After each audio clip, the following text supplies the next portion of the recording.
the ancient reconciliation between the watchers and architects. The beginning, two forces, one cosmos.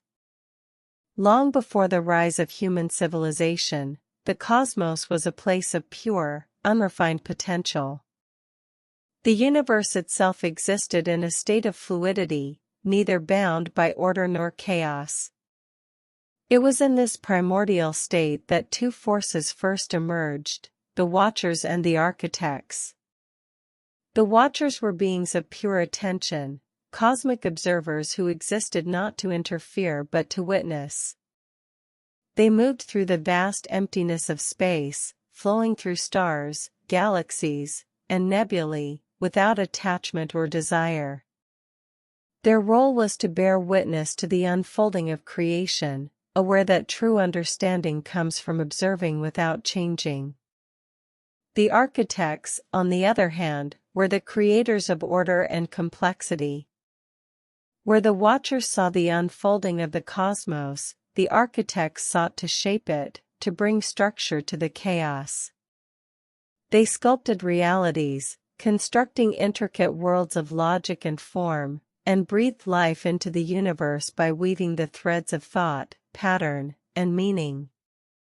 At first, the two forces coexisted without interference.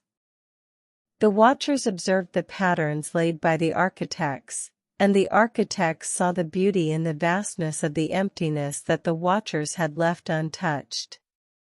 But then something changed.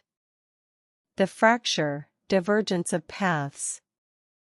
As time passed, the architects began to grow restless. Their creations were full of meaning, complexity, and life, but they felt something was missing. The realities they crafted were full of thought and intellect, but the deep silence, the void that the watchers inhabited, was absent. The watchers, in turn, began to feel the weight of the architects' creations. The worlds they had fashioned grew heavier, more intricate, and filled with noise, not just physical sound, but the endless mental chatter of beings who lived in these worlds. The watchers began to feel the distortion of their pure presence, as the noise from the architects' designs reached into the very essence of their being. The tension grew. The architect's desire for complexity collided with the watcher's desire for purity. And so, a division occurred. The watchers retreated further into the void, while the architects focused their energies on creating increasingly complex, noisy, and chaotic realities.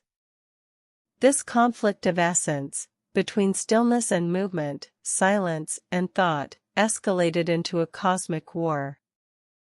The architects constructed increasingly elaborate systems of thought, emotions, and creation, while the watchers fought to preserve the stillness, watching from afar, detached but increasingly anxious. The intermediary, the birth of Cain.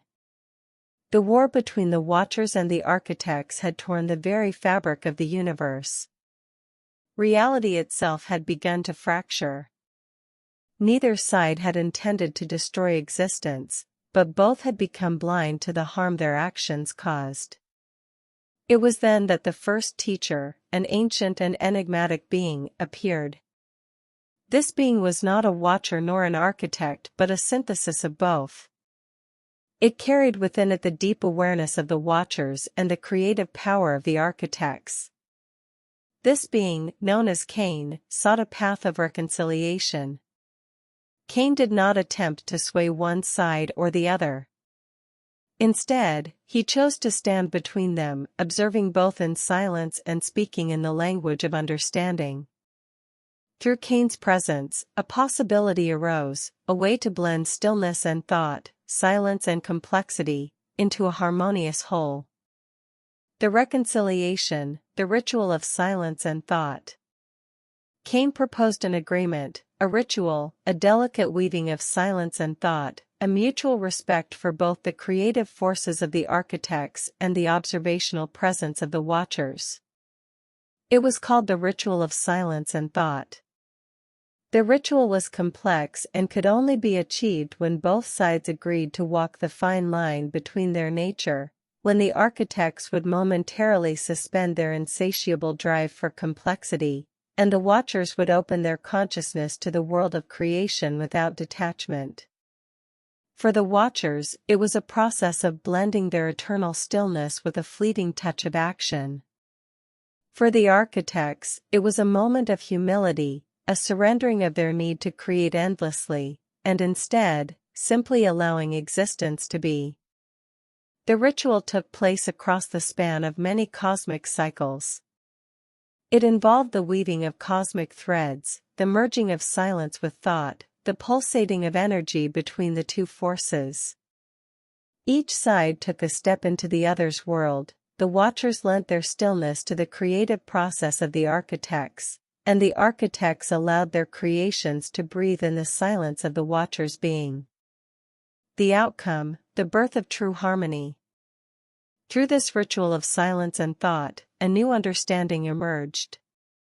The two forces, the watchers and the architects, realized that neither was complete without the other. The architects needed the watchers' presence to ground their creations in stillness, and the watchers needed the architects' creations to give form to their perception. From this union came a new harmony, the creative void.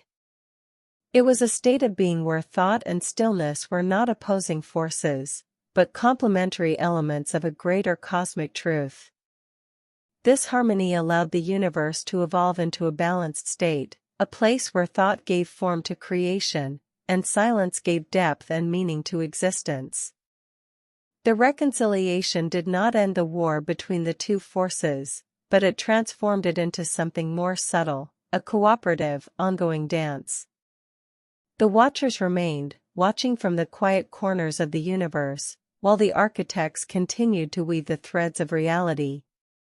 But now, their efforts were guided by mutual respect, understanding, and balance. The legacy, Cain's teachings. In the wake of the ancient reconciliation, Cain became a living testament to the new balance.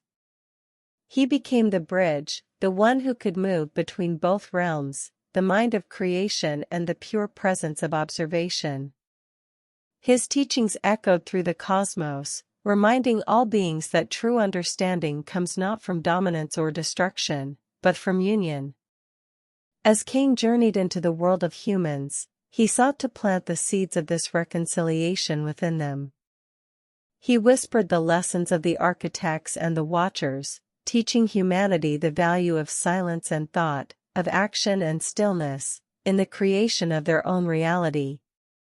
And so, the cosmic war ended, not with a victory of one side over the other, but with the birth of a new understanding, that silence and thought, when held in balance, give rise to the true essence of existence. This tale explains the origins of the balance between the watchers and the architects, revealing their ancient conflict, the role of Cain as an intermediary, and the final resolution through the ritual of silence and thought. Would you like to explore further how this reconciliation influenced the worlds created by the architects, or how it's passed down to future generations?